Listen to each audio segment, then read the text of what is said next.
Assalamualaikum warahmatullahi wabarakatuh. Alhamdulillah wa syukurillah wassalatu wassalamu ala rasulillah wa ala alihi wa ashabihi wa ala ba'du.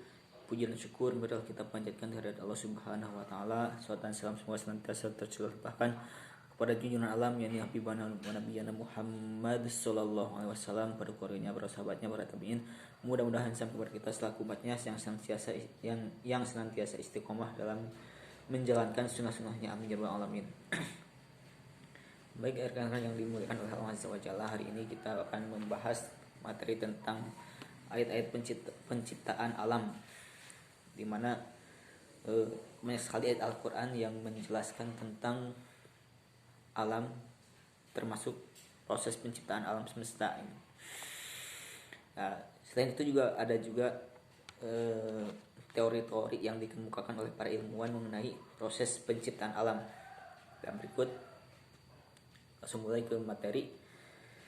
Yang pertama adalah ada teori kabut atau nebula, yaitu teori ini pertama kali dikemukakan oleh Emanuel Swedenborg pada tahun 1793, kemudian disempurnakan oleh Immanuel Kant pada tahun 1773, dan teori ini juga dikembangkan oleh Pierre Simon secara independen pada tahun 1796. Di mana teori ini mengatakan bahwa kabut pijar, alam semesta ini berasal dari kabut pijar yang terpilin dalam jagat raya. Jadi ada sebuah berupa kabut itu. Karena pilinannya itu berupa kabut yang membentuk bulat seperti bola yang besar, semakin kecil bola itu maka akan semakin cepat. Jadi bentuknya kabut namun seperti bentuknya bulat seperti bola. Kalau kabut itu berputar, maka itu akan semakin mengecil dan semakin cepat gerakannya. Nah, akibat bola itu yang memepet pada kutubnya dan melebar di bagian ekuadornya, maka bahkan sebagian massa kabut itu menjauh dari gumpalan intinya. Jadi dari saking kencangnya sehingga kabut-kabut yang di sekelilingnya itu menjauh dari bola itu. Nah, mungkin seperti itu, dan membentuk gelang-gelang di sekeliling bagian utama kabut. Tak menjauh dari ini bola. Nah, ini gelang-gelangnya, gelang-gelang. Kemudian membentuk gumpalan pada yang disebut dengan planet. Sedangkan bagian yang berpijar itu yang bagian intinya itu berbentuk gas pijar. Nah, itu menjadi matahari. Kemudian yang kedua ada teori bintang kembar. Nah, teori ini dikemukakan oleh Fred Hoyle pada tahun 1956.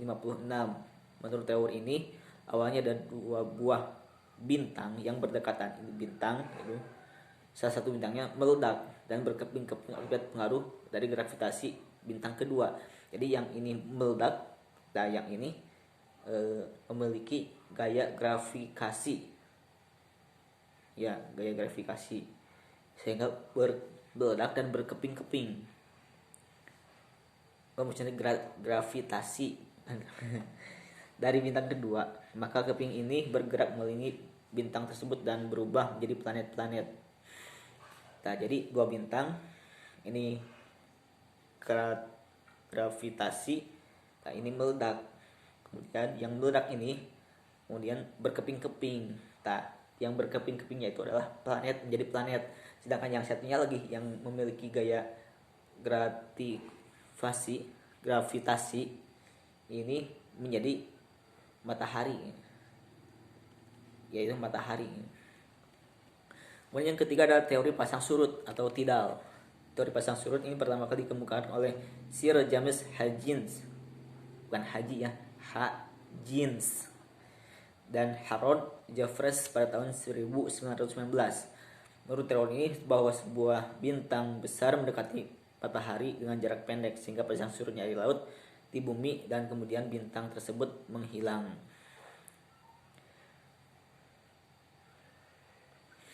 Kemudian pada saat itu sebagian massa matahari tertarik dan lepas dari cerutu dan menjorok ke arah matahari. Yang satu mengakibatkan cerutu itu terputus-putus membentuk gumpalan gas di sekitar matahari dengan ukuran yang berbeda-beda. Gumpalan itu membeku dan kemudian membentuk planet-planet. Nah, jadi kalau ini matahari memiliki gaya tariknya. Nah, bahkan air laut pun itu pasang surut akibat gaya gravitasi, baik dari matahari bisa dari bulan itu. Nah, sehingga membentuk gumpalan cerutu itu karena mendekat kemudian tertarik itu kemudian terputus-putus, dan kemudian membentuklah planet-planet yang berbeda ukuran.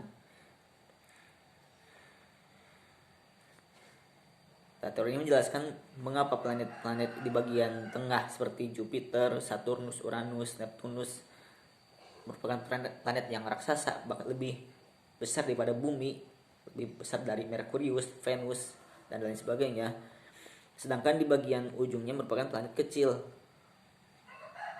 Nah, kesembilan planet itu karena pecahan gas dari matahari yang membentuk cerutu itu, maka besarnya planet-planet itu berbeda dengan yang terdekat dan gitu. Jadi lima kehalangan gitu, kehalangan oleh planet-planet yang di pinggir-pinggir seperti Merkurius, Venus, kemudian yang di sebelah paling sananya ada Pluto yang sekarang udah tidak ada, itu lebih kecil, sedangkan yang tengahnya itu besar, mungkin karena terhalangi.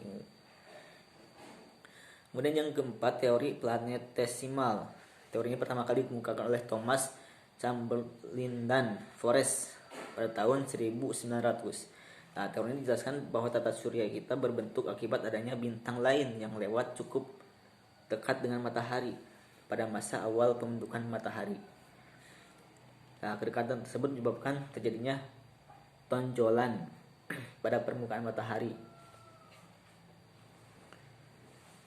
Dan bersama proses internal matahari menarik materi berulang kali dari matahari. Efek gravitasi bintang mengakibatkan terbentuknya dua lengan spiral yang memanjang dari matahari. Nah, ini juga sama, yaitu berhubungan dengan gaya gravitasi. Ya, gravitasi matahari. Kemudian yang kelima, teori kondensasi. Teori ini ditemukan oleh G.P. Kuiper pada tahun 1950. Dalam teori ini dijelaskan bahwa alam semesta terbentuk dari gumpalan awan, gas, dan debu. Gumpalan awan itu mengalami pemampatan. Pada proses pemampatan itu, partikel-partikel debu tertarik ke bagian pusat awan. Nah, ini dari awan, gas, dan debu yang mengalami pemampatan, mungkin pemampatan apa ya? Pemampatan lah. Nah, partikel debu itu tertarik ke bagian pusat awan yang membentuk gumpalan bola. Nah, partikel di bagian tengah cakram itu saling menekan dan menimbulkan panas dan berpijar. Bagian inilah yang kemudian menjadi matahari. Kemudian bagian yang luar berputar sangat cepat sehingga pecah menjadi gumpalan yang kecil. Gumpalan kecil itu berpilin pula pada dan membeku, kemudian menjadi planet. Jadi ada gumpalan-gumpalan yang partikel yang cakram saling menekan, kemudian saking menekannya itu membuat panas, menimbulkan panas dan berpijar. Nah, itulah matahari. Kemudian bagian yang luar berputar-putar sangat cepat sehingga terpecah jadi gumpalan, kemudian membeku, kemudian setelah itu menjadi planet. Seperti itu teori kondensasi. Nah, yang keenam ini yang paling masyhur, yaitu teori ledakan besar, yaitu Big Bang. Nah, teori ini pada awalnya dicetuskan oleh ahli fisika Rusia Alexander Friedman tahun 1922. pada ketika itu menghasilkan penghitungan dan menunjukkan bahwa struktur alam semesta secara keseluruhan mengandung atau mengerut menurut teori relativasi Einstein. Kemudian pada tahun 1927 adalah George yang pertama menyadari apa arti perhitungan Friedman. Jadi yang menemukan awalnya itu Friedman kemudian diteliti kembali oleh George Lemaitre, mempelajari teori-teori Friedman itu. Nah, kemudian berdasarkan perhitungan ini, atmosfer Belgia, Lemaitre menyatakan bahwa alam semesta mempunyai permulaan dan bahwa ia mengembang sebagai akibat dari sesuatu yang telah memicunya. Awalnya Alexandra yang merumuskan bagaimana relativitas umum diterapkan secara konsisten pada skala kosmologi. Ia menemukan setidaknya model pengembangan alam mengembang begitu pesat, tidak ada sebuah perkembangan dan mengalahkan gravitasi. Nah, alam ini mengembang begitu pesat, alam semesta mengembang namun tidak mengalahkan atau setidaknya sama dengan kekuatannya. Jadi ada 3 model. Yang pertama lebih mengalahkan gravitasi, yang kedua mengembang namun tidak mengalahkan atau memiliki kekuatan yang sama, dan ketiga alam mengembang dan namun terkalahkan oleh gravitasi sehingga menyusut kembali.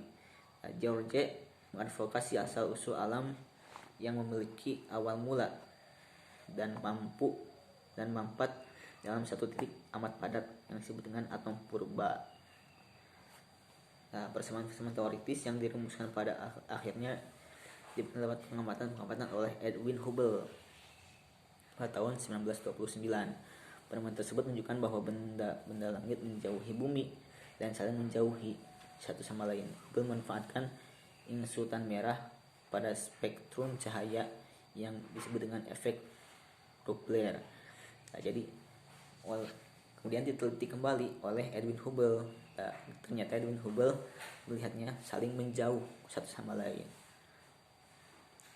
Nah, dari sini dapat disimpulkan bahwa telah terjadi dentuman atau ledakan yang sangat dahsyat sehingga benda-benda di langit itu semakin menjauh. Nah, kemudian pada surat Al-Anbiya 30, A'udzubillahi minasyaitonir rajim, awalam yaral ladzina kafaru annas samawati wal arda kanata ratqan fafataqnahuma wa ja'alna minal ma'i kullasyai'in hayy afala yu'minun. Dan apakah orang-orang kafir tidak mengetahui bahwasanya langit dan bumi itu keduanya dahulu adalah sesuatu yang padu, kemudian kami pisahkan antara keduanya. Nah, ini sesuai dengan teori Big Bang. Jadi teori Big Bang itu adalah teori yang lebih cocok, lebih pantas atau lebih mendekati dengan ayat Quran surat Al-Anbiya ayat 30 ini. Teori yang paling relevan di antara teori-teori yang ada.